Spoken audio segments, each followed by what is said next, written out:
Hi guys, my name is Ernst and this channel is about Pakistani and Filipino love story.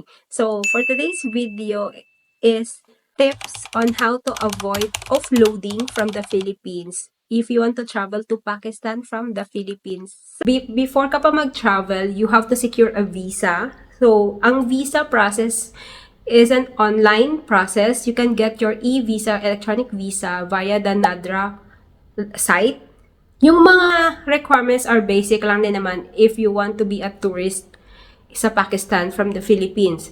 Pero this video is focused on the tips para makaiwas ng offloading. Okay, let's start with number 1.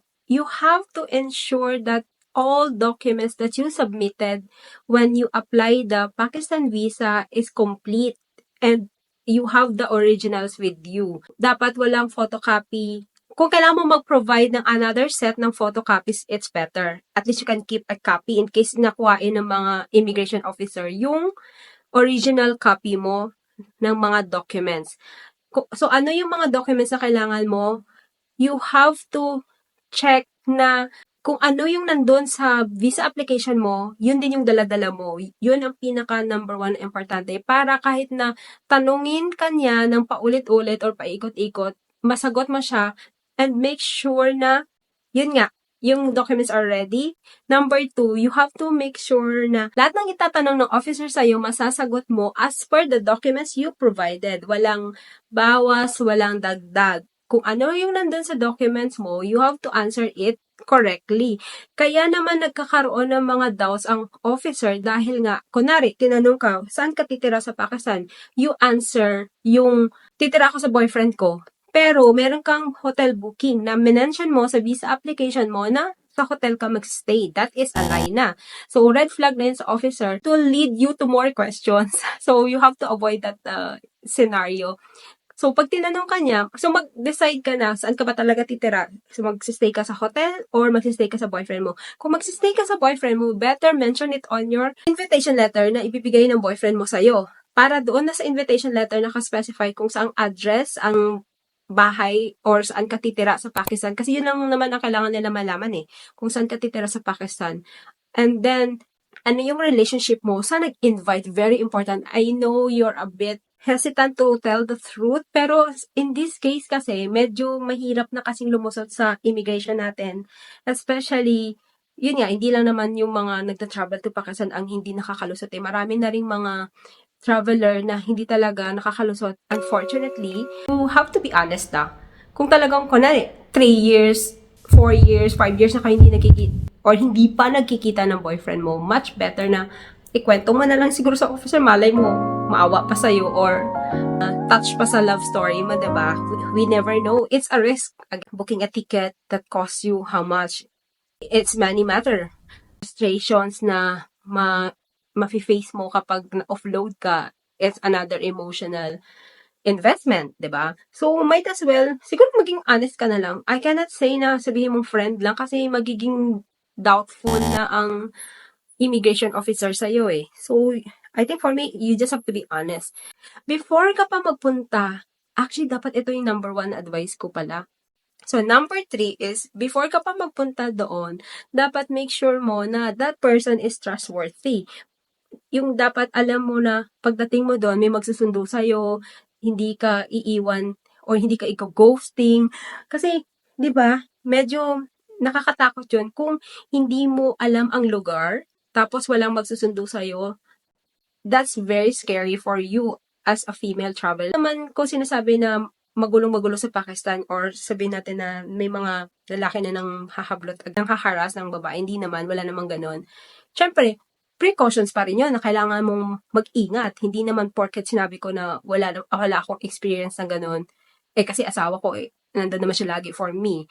And na-try ko din naman maglakad doon na mag-isa, like sa city, ng daytime, daylight. Wala namang nag-approach sa, yung parang sinitsitan ako, hindi naman, wala namang ganon. So, you have to ensure that person is trustworthy. Hindi ka pwedeng basta-basta na lang pumunta doon nang hindi mo alam ang pupuntahan mo. Ito isang tip, kung gusto mo talagang, alam mo yun, kung ayaw mo talaga magsabi ng totoo, na yung pupunta mo sa Pakistan is this person, might as well travel ka sa other country. Mag-cross country ka. Like, punta ka ng Singapore, Thailand. Tapos from Thailand, doon ka mag-travel from Thailand to Pakistan. Para hindi mo na kailangang i-disclose yung love story mo sa immigration officer. Yun ang isang advice, yun ang ma-advise kong isa. Yun ang ma-advise kong isa pa. Kasi, that would yourself from explaining too much or sharing too much information. Kasi, di ba, yun nga. Don't disclose it during interrogation na pupunta ka ng Pakistan, di ba?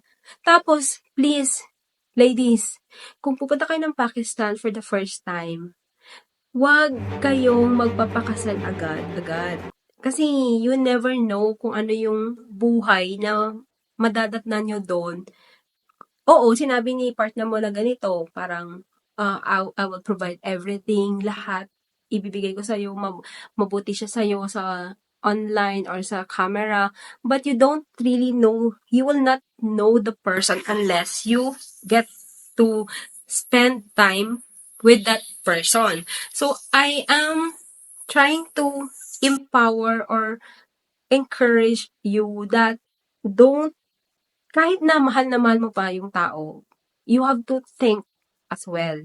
Kasi, ang dami nang naging scenario na gano'n na nagpakasal and then they just stop the relationship after getting married. So, hindi ko sinasabing lahat, pero ang dami ko na kasing nakakausap before na, yun nga, after nila magpakasal, the relationship was like, because, yun nga, nakilala mo na yung tao eh. Unless you accept the person wholeheartedly na wala ka ng pagdududa or wala ka na, okay, this person I love, no matter what it takes, I would be with this person. Pero ang dami kasing mga scenario na hindi talaga maganda. So, make sure na pag pumunta ka doon, hindi pagpapakasal agad ang plano mo. Pero kung decision nyo yan, I mean, I don't have against it. Kumbaga, hindi ko kayo pipigilan. What I'm just trying to say is, just think about it first, diba? Kasi hindi naman ganun kadali eh. So, I think that's more than enough for me to share these tips on how to avoid offloading and at the same time, love tips. Thank you so much for watching and please continue to support, share, and like this video. Subscribe as well. Your support will help me to continue making this kind of content.